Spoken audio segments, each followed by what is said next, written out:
Hi, this is Dennis with Second Chance Tackle. Today we're going to pick up that seminar series again.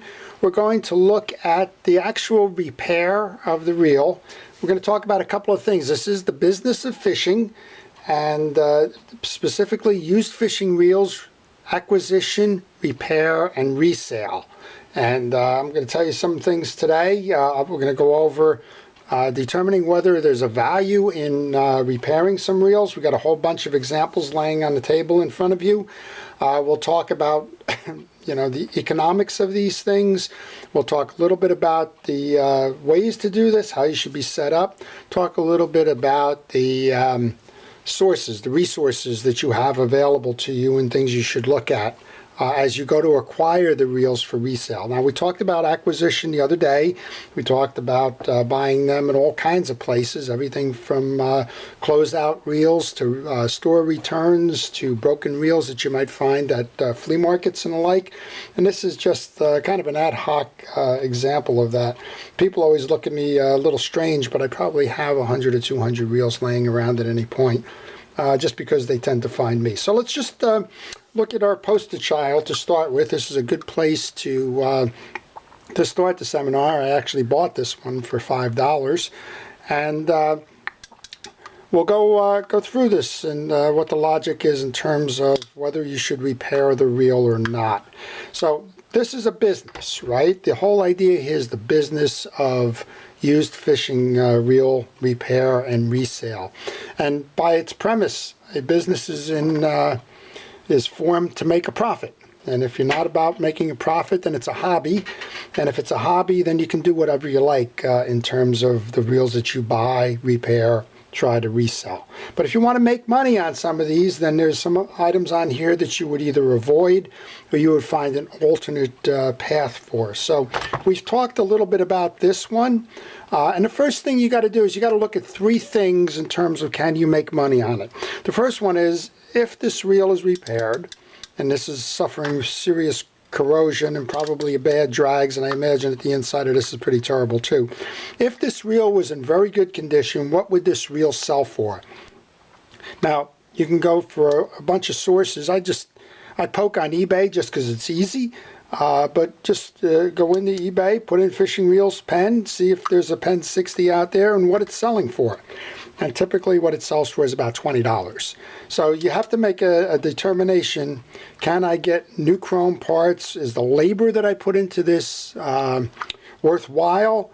Can I sell it for $20 at the end of the day? Considering I have an investment of $5, chances are no, right? So, so I think I just hit in a real quick way what you need to do. What is the value of the reel? What is the cost of repair? What is the value of your labor?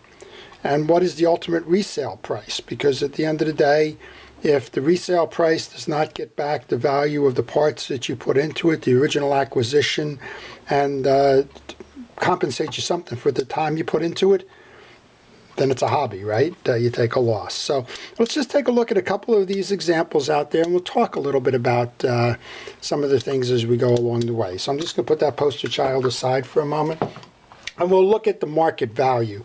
Now, there's a bunch of reels on this table here. Some of these are collectibles. Some of these are relatively current stock that have a market. Some of these are high-priced value, even though maybe the reel itself wasn't. So let's just take a look at a couple of these in terms of value.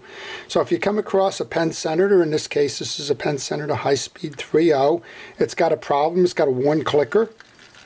I don't know if you can hear that on here, but there's a one clicker. It's been trolled a lot, I'm sure. It's been clicked as the troll. Over time those pieces wear. This one is worth restoring, but not worth the repair of the clicker. Just personal knowledge. Okay. Here's a Daiwa 4000C. It's in rough condition. It's got a lot of corrosion on it. This reel is becoming collectible. This one is very difficult to turn. I don't know. We haven't opened it up. I don't know what's going on inside. If you could find that it's just a matter of a lot of coagulated grease, didn't require parts, and could function otherwise, there's a chance that you could recapture some significant value in this reel. These have been compared to the Penn Silver series of the time. Very nice product. You could probably clean up some of the corrosion on that and double your money there. Here's an Eagle Claw. It's a level drag reel. It has a broken screw here. It's not worth the money to go find the main gear to replace this one. So you want to look at what is the reel itself valued at, and then you want to look at a couple of things. Is the repair a simple repair? So here's an example of that. This is a nice Ocean City reel. It's fairly collectible. It's a 210. It's a narrow chassis, very clean. It's missing a bridge screw. That's all it's required to repair this reel. If you can find a bridge screw, this is probably one where for the price paid, very small piece here, maybe take the line off, clean up that. You could probably double or triple your money on this one. That's an example of a simple one. You may find one that's a whole lot more complex. Here's an Ocean City.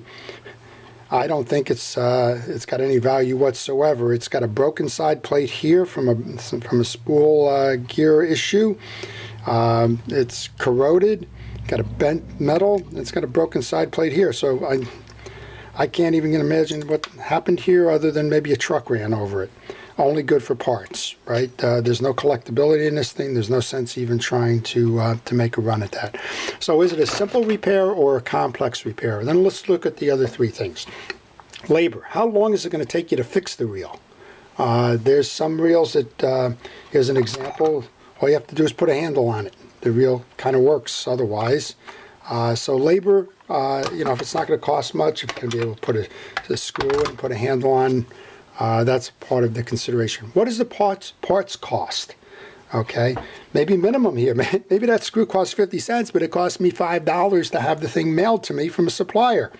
That's something that you need to consider. So if I paid $10 for the reel, $5 for the part, $15, and I think I can get $25, probably made a profit at the end of the day because there was no labor costs in that. Are the parts even available? So here's a old Hibrix and Ibsen. Definitely having some trouble. It was probably a $2 hardware store reel at the time. Got a big grind in there. I have no idea what's going on. Sounds like the spool is out of alignment. Why I would ever try and fix this one is beyond me. There's no value in it, but could I even get a spool for that would be a question if I wanted to make this a collectible reel, for example. So are the parts available? What do they cost?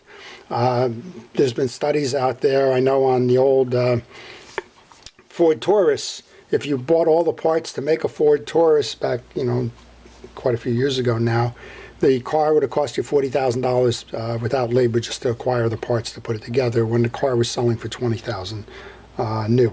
That's kind of what happens with a lot of these, right? The parts are very expensive. You want to make again, you got to say, what's my market value of that thing?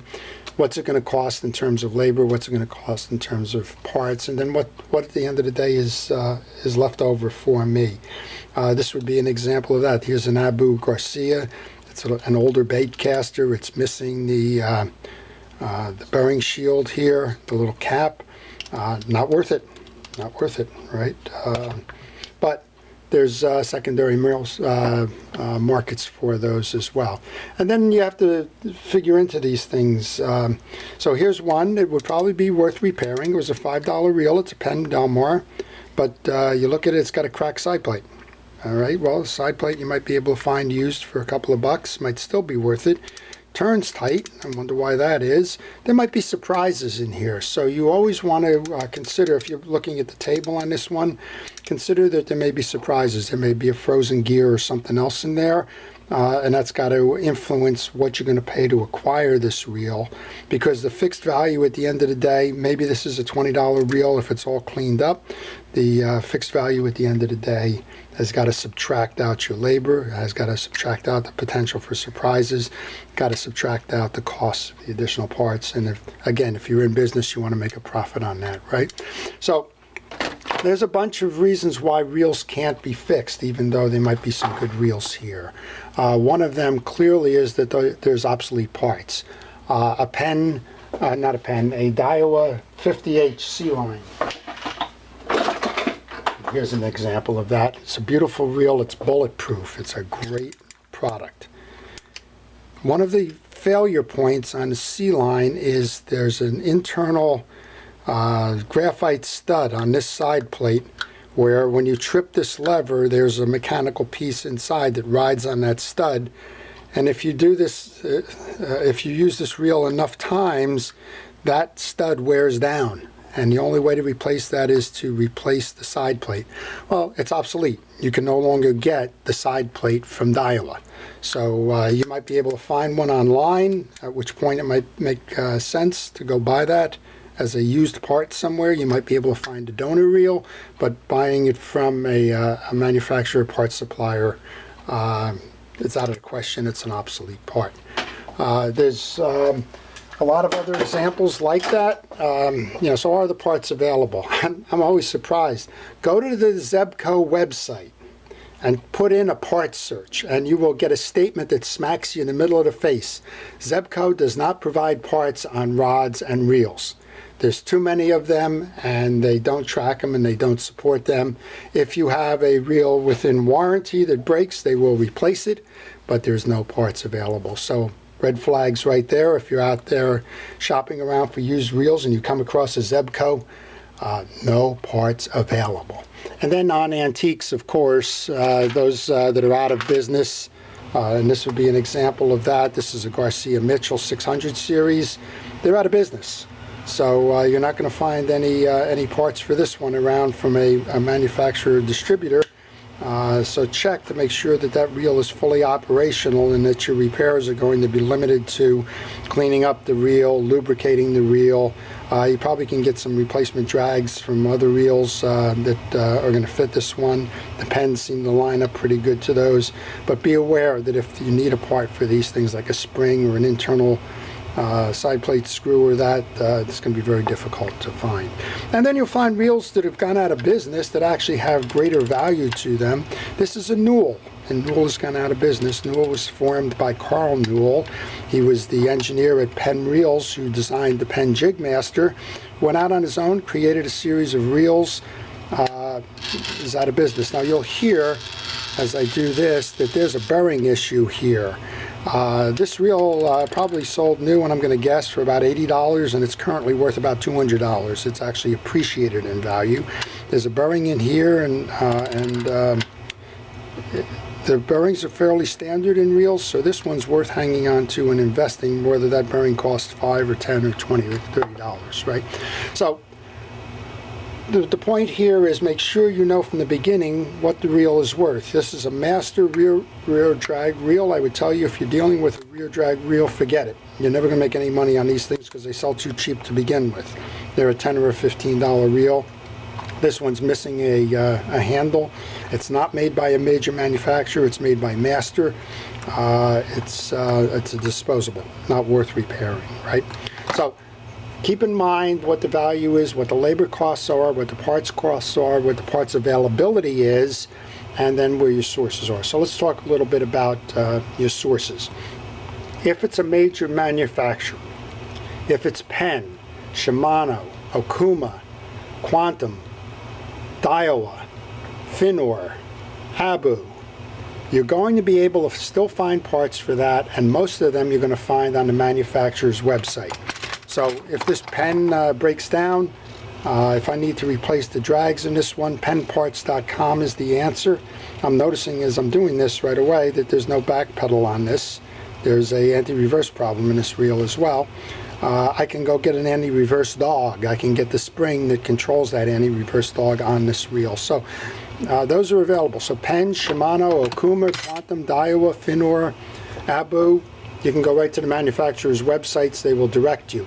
There's also authorized distributors for those products. In the U.S., there's two for most of these. E-Replacement Parts and Dave's Parts and Service. I think Dave's is in Florida. I don't remember where E-Replacement Parts is.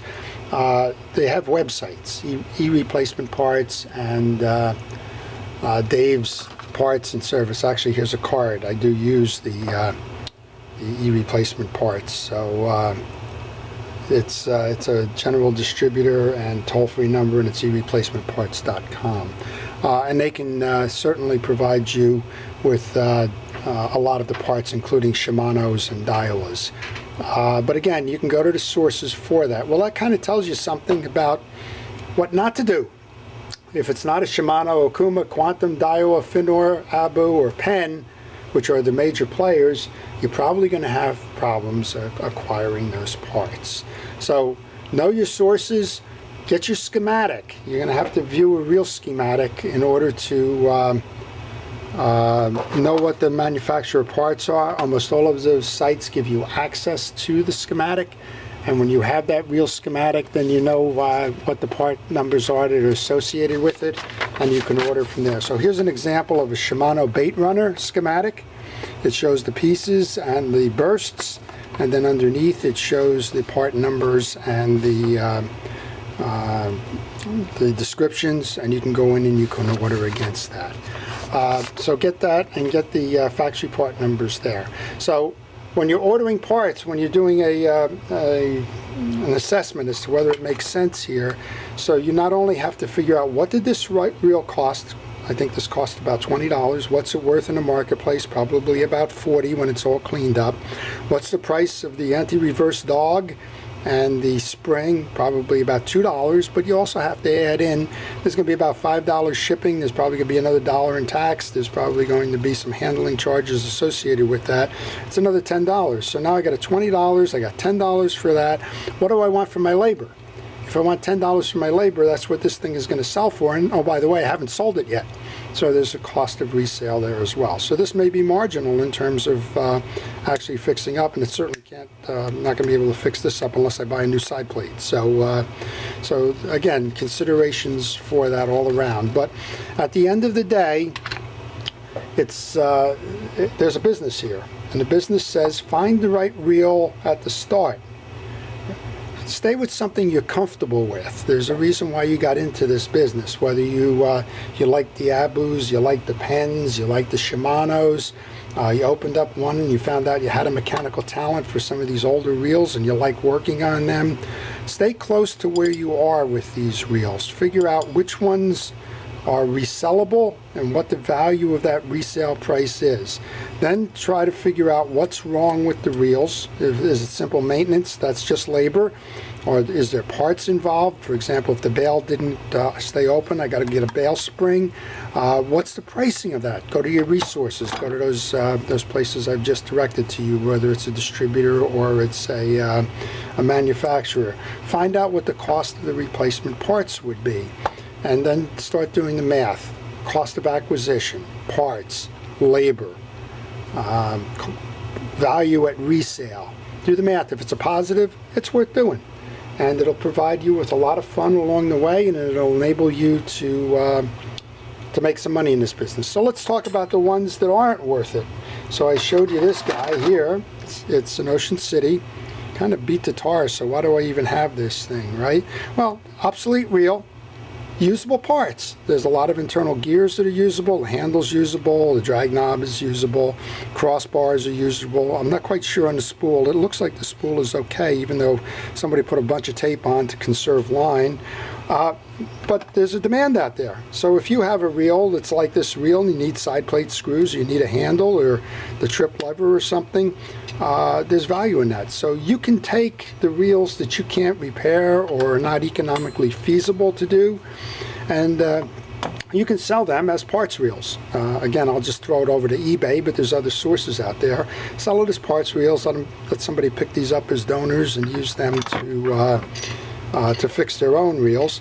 And then there's businesses out there which actually burst the whole darn thing, and they'll sell you piece parts along the way. So they find that there's a lot of money if they take all the screws out, the crossbars, the internal gearing, the handles, and so on, and they sell them as individual piece parts. And I see a lot of that on eBay, for example. But there's ways that you can get value from that. And then at the end of the day, if you can't sell it as a donor reel, there's not a lot of money left in salvage parts. Nobody's going to buy salvage parts for this thing.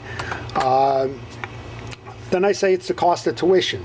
So even though I know I can't resell this reel, I've never been inside this reel, right? So why not take it apart and see how it works? It's always worth the education, the cost of tuition, to go out and find out how is this reel built, what's the mechanics behind it, and you never know what you're going to learn. So there's a tuition value there, and at the end of the day, if you can't sell the individual parts, can't sell it as a parts reel, there's no salvage value in the reel at all, like this one. And you've earned your tuition, then recycle it, put it back. These metal pieces, go put it into your recycle bin for metal, and let it serve a new life there. So at the end of the day, valuable business. A couple of different ways to make some money in this thing: repair the reel,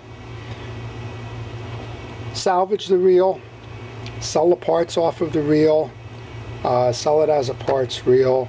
If you paid the right price, if your labor costs are correct, if your investments are low, there's ways to benefit and to earn dollars, make a profit, and that's what business is all about. So I hope this has been helpful. It's been a little scattered. I apologize for that.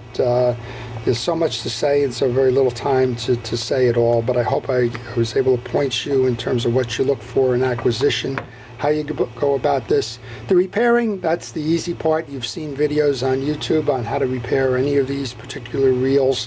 It's just getting your hands in there, seeing what they are, using those schematics, having the right tools available, and so on. But this is the business behind the repair, right? Sizing up the acquisition cost, the labor cost, the parts cost, the value of the reel when completed, and is there any money to be made in that? So I hope this has been helpful to you. I hope you've enjoyed the series so far. And I'm going to wrap the series up with the next one, which is the financial side of the business. I talked a little bit about it here, but we'll talk about, did you make any money, right? How do you make money? What's your pricing mechanisms? How do you figure out what a reel is worth? How do you figure out what to invest in that reel? When do you cut your losses and run, and so on. So again, hope you've enjoyed this. This is Dennis with Second Chance Tackle. I'll be back with one more session on the economics of the used fishing reel acquisition, repair, and resale business. Thank you very much.